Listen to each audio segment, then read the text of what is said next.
చూడండి ఒకసారి, ఇక్కడ చూడండి ఒకసారి. ఫస్ట్ ఇక్కడ ఏముందిరా? ఆసియా. ఓకే, మనకి ఇక్కడ red colour and orange colour లో కనబడినటువంటి ఈ ప్రాంతమే ఏదంటదనే ఆసియా అంటాం. The largest continent in the world అంటే మనం ఏం చెప్తాము? ఆసియా. ఇది ఆసియా. మరి ఆసియా పక్కన ఉన్నటువంటిది ఏదంటే ఏది? యూరోప్. మరి యూరోప్ చూడండి ఒకసారి. మన ఇండియా ఇక్కడ ఉంటది, ఇక్కడ నీకు సౌదీ అరేబియా అనేటువంటిది కనబడి ఉంటుంది. ఈ సౌదీ అరేబియా పైన ఉన్నటువంటి కాంటినెంట్ ఏదంటే యూరోప్. Okay right. యూరోప్ పక్కన ఉండేది ఏది? యూరోప్ పక్కన నార్త్ అమెరికా. అవునా కదా? నార్త్ అమెరికా ఇక్కడ ఉంటది. జరుపుకుంటూ పోతే మనము పక్కన చూడండి ఒకసారి. ఇక్కడ ఇది ఇది నార్త్ అమెరికా. మరి నార్త్ అమెరికా కింది భాగంలో ఉన్నటువంటి కాంటినెంట్ ఏది?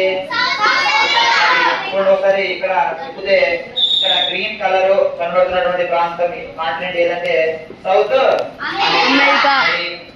దాని పై భాగంలో ఉండేది ఆఫ్రికా. చూడండి ఒకసారి. ఇక్కడ ఇది ఆఫ్రికా. ఓకే, ఇంకా లాస్ట్ ఉండేది ఇది ఆస్ట్రేలియా ఉంది కదా మనకి. మన ఆసియా చూడండి ఒకసారి. ఆస్ట్రేలియా ఇక్కడ గ్రీన్ కలర్ లో కనబడుతున్నటువంటిది ఆస్ట్రేలియా. రైట్. మళ్ళీ తిప్పి చూస్తే లాస్ట్ అంటార్కిటికా.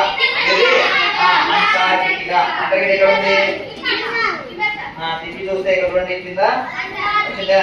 ఇక్కడ మీకు వైట్ కలర్ లో కనబడుతున్నటువంటి కాంటినెంట్ ఏదది?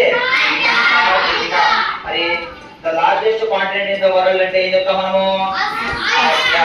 Smallest continent